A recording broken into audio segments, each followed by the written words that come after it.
Being good enough is not good enough. If you're a small business owner or entrepreneur, being unique is a big deal. You want to be more desirable to your prospects than anyone else who's offering what you're offering. You want to stand out. But you may have noticed it's harder than it sounds. Unless you're in a magical new market, there are already lots of people doing what you do. You can try to beat them on quality, but there's always someone firmly cemented in the top spot, and fighting an opponent with the high ground ain't often a sustainable business model. Be cheaper than the competition, but slimming down profit margins and attracting tire kickers isn't really the way to wealth and success either. Offering some feature which no one else is offering, which is nigh on impossible in most markets where everything buyers want is already being provided. This all makes standing out rather hard. So what in the blue blazes do you do?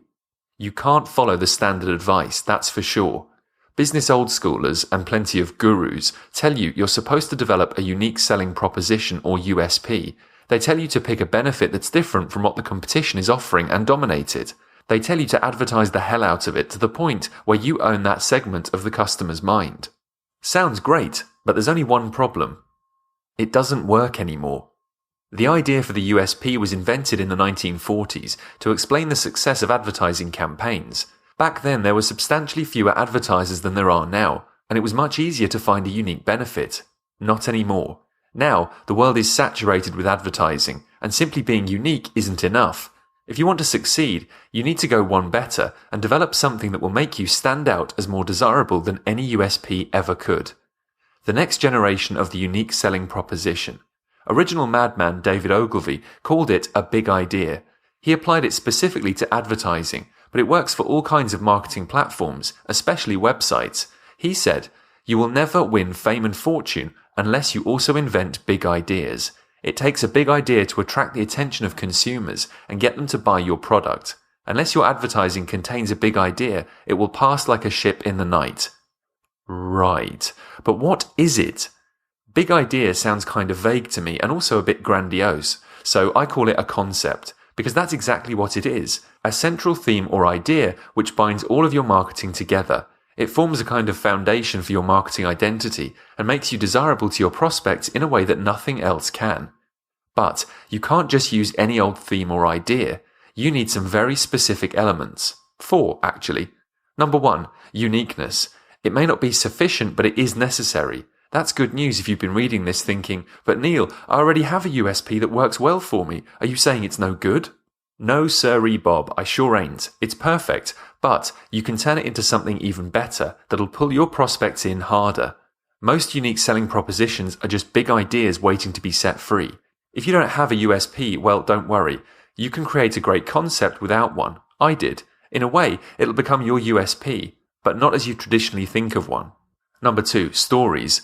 This is the one thing that most unique selling propositions are missing. Add it into the mix and you've got yourself a stellar motif. And if you haven't got a USP to work off, don't worry. Stories are everywhere.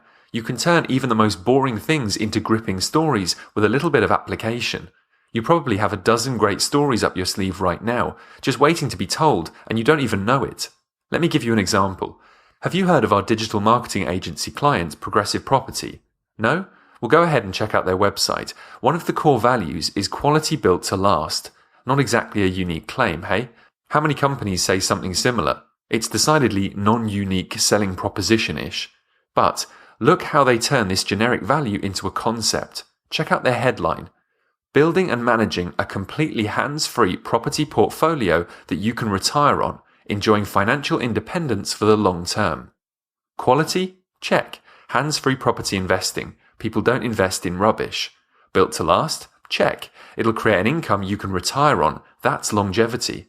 Concept? Check. How can you resist a done-for-you property building portfolio that you can retire on? This is a great concept. Notice how it puts a unique angle on an otherwise ordinary claim, while at the same time implying a story that engages your imagination. What makes stories so mighty? Well, they play into some very powerful psychological triggers. They tie your product to more than the sum of its features and benefits. When you link your product to a story, you're linking it with something bigger than itself, something which appeals to a deep part of us. They can engage your reader by getting them to empathize with characters rather than simply evaluating features and benefits.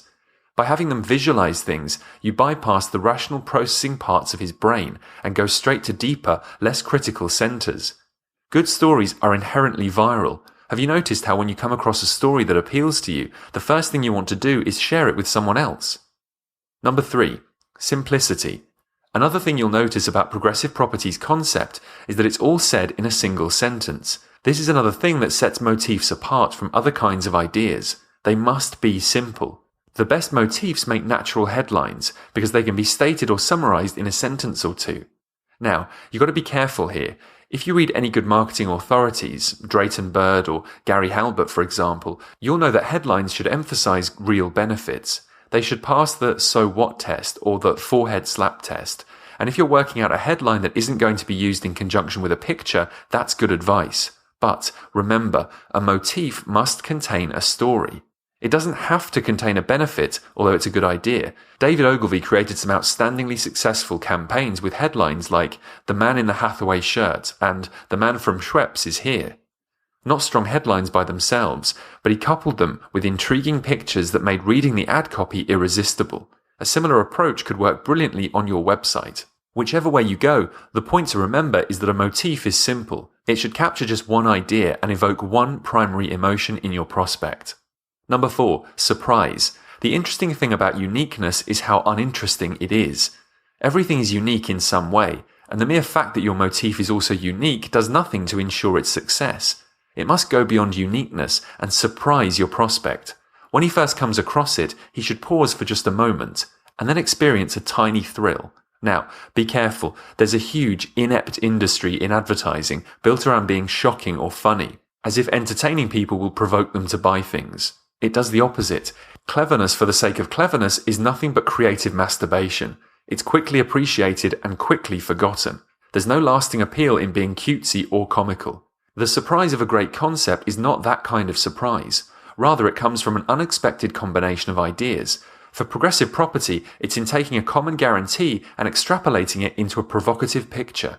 Finding a way to juxtapose two ideas is the first step in coming up with a mighty motif. Which brings me to my final point: how to invent and use a concept. Developing a concept for your market and putting it into use is a topic unto itself. I do you an injustice to try and cover it here, so in a future post, I'll cover it in depth with practical examples. Look out for it in a week or two. Want to get my team and I to look after your online marketing? Then why not get in touch for a tailored quote at rawlocal.com.